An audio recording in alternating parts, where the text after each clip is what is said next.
ಜಿಲ್ಲಾ ಉಸ್ತುವಾರಿ ಸಚಿವರು ಗೃಹ ಸಚಿವರಾದಂಥ ಪರಮೇಶ್ವರ್ ಸಾಹೇಬರ ನೇತೃತ್ವದಲ್ಲಿ ನಡೆದಿರುವಂಥ ಈ ಒಂದು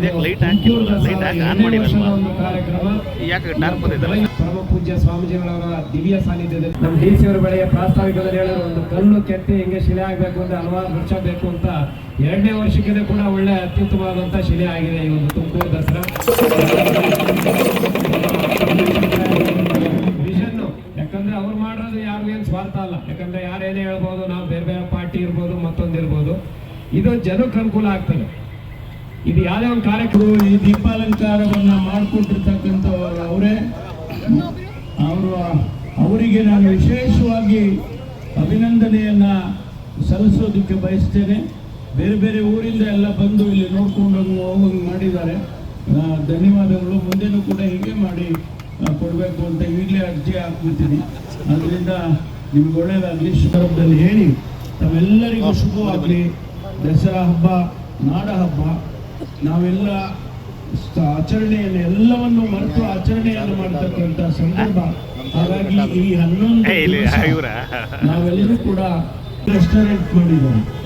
ಫ್ಲೋಟಿಂಗ್ ನೀರಿನ ಮೇಲೆ ತೇಲ್ತಕ್ಕಂಥ ಒಂದು ರೆಸ್ಟೋರೆಂಟ್ ಮಾಡಿದ್ದಾರೆ. ಅಲ್ಲಿ ಕೂಡ ಹೋಗಿ ಅಲ್ಲಿ ಏನು ರುಚಿ ರುಚಿಯಾಗಿ ತಿಂಡಿ ಕೊಡ್ತಾರೆ, ಅಂದರೆ ಫ್ರೀಯಾಗಿ ಕೊಡಲ್ಲ, ನೀವು ದುಡ್ಡು ಕೊಡಬೇಕು. ಆದ್ದರಿಂದ ಅಲ್ಲಿ ನೀವು ಅದರ ಸವಿಯನ್ನು ಪಡ್ಕೊಂಡು ಬರೋದಕ್ಕೂ ಉಪಸ್ಥಿತರಿದ್ದಾರೆ. ಎಲ್ಲ ಅಧಿಕಾರಿ ಸ್ನೇಹಿತರು ಉಪಸ್ಥಿತರಿದ್ದಾರೆ. ಚಿದಾನಂದ ಅವರಿದ್ದಾರೆ, ನಮ್ಮ ಪ್ರಭುದೇವ ಅವರಿದ್ದಾರೆ. ಹಾಗಾಗಿ ಇವತ್ತು ಈ ಕಾರ್ಯಕ್ರಮ ಸರಳವಾಗಿದ್ದರೂ ಕೂಡ ಇದು ಇಡೀ ಜಿಲ್ಲೆಯಲ್ಲಿ, ಇಡೀ ನಾಡಿನಲ್ಲಿ ತುಮಕೂರು ದಸರಾ ಈ ರೀತಿ ಇರುತ್ತೆ ಅಂತ ಹೇಳಿ ಪ್ರಖ್ಯಾತಿಯನ್ನು ಪಡ್ಕೊಳ್ಳುತ್ತೆ ಅಂತೇಳಿ ನಾನು ಭಾವಿಸ್ತೇನೆ. ಈ ದೀಪಾಲಂಕಾರವನ್ನು ನೋಡೋದಕ್ಕೆ ರಾತ್ರಿ ಹೊತ್ತು ಒಂದು ಬಸ್ಸನ್ನು ಏರ್ಪಾಟ್ ಮಾಡಿದ್ದೇವೆ. ಅದನ್ನು ಅಂಬಾರಿ ಅಂತ ಕರ್ಕೊಂಡಿದ್ದೇವೆ. ಆ ಅಂಬಾರಿಯಲ್ಲಿ ಕೂತು ಇಡೀ ನಗರವನ್ನು ನೀವು ಪ್ರದರ್ಶನ ಮಾಡ್ಬೋದು. ಯಾವ ರೀತಿ ದೀಪಾಲಂಕಾರ ತುಮಕೂರು ನಗರವನ್ನು ಅಲಂಕಾರ ಮಾಡಿದ್ದಾರೆ ಅದನ್ನು ಕಣ್ತುಂಬಿಸ್ಕೊಳ್ಳೋದಕ್ಕೆ ಆ ಅಂಬಾರಿಯಲ್ಲಿ ತಾವೆಲ್ಲರೂ ಕೂಡ ಹೋಗಿ ಬರ್ಬೋದು. ಅದರ ನಗು ಈ ದೀಪಾಲಂಕಾರವನ್ನು ಮಾಡಿಕೊಟ್ಟಿರ್ತಕ್ಕಂಥವ್ರು ಅವರೇ. ಅವರಿಗೆ ನಾನು ವಿಶೇಷವಾಗಿ ಅಭಿನಂದನೆಯನ್ನ ಸಲ್ಲಿಸೋದಕ್ಕೆ ಬಯಸ್ತೇನೆ. ಬೇರೆ ಬೇರೆ ಊರಿಂದ ಎಲ್ಲ ಬಂದು ಇಲ್ಲಿ ನೋಡ್ಕೊಂಡು ಹೋಗಂಗೆ ಮಾಡಿದ್ದಾರೆ. ಧನ್ಯವಾದಗಳು. ಮುಂದೆನೂ ಕೂಡ ಹೀಗೆ ಮಾಡಿ ಕೊಡಬೇಕು ಅಂತ ಈಗಲೇ ಅರ್ಜಿ ಹಾಕ್ಬಿಡ್ತೀನಿ. ಅದರಿಂದ ನಿಮ್ಗೆ ಒಳ್ಳೆಯದಾಗಲಿ.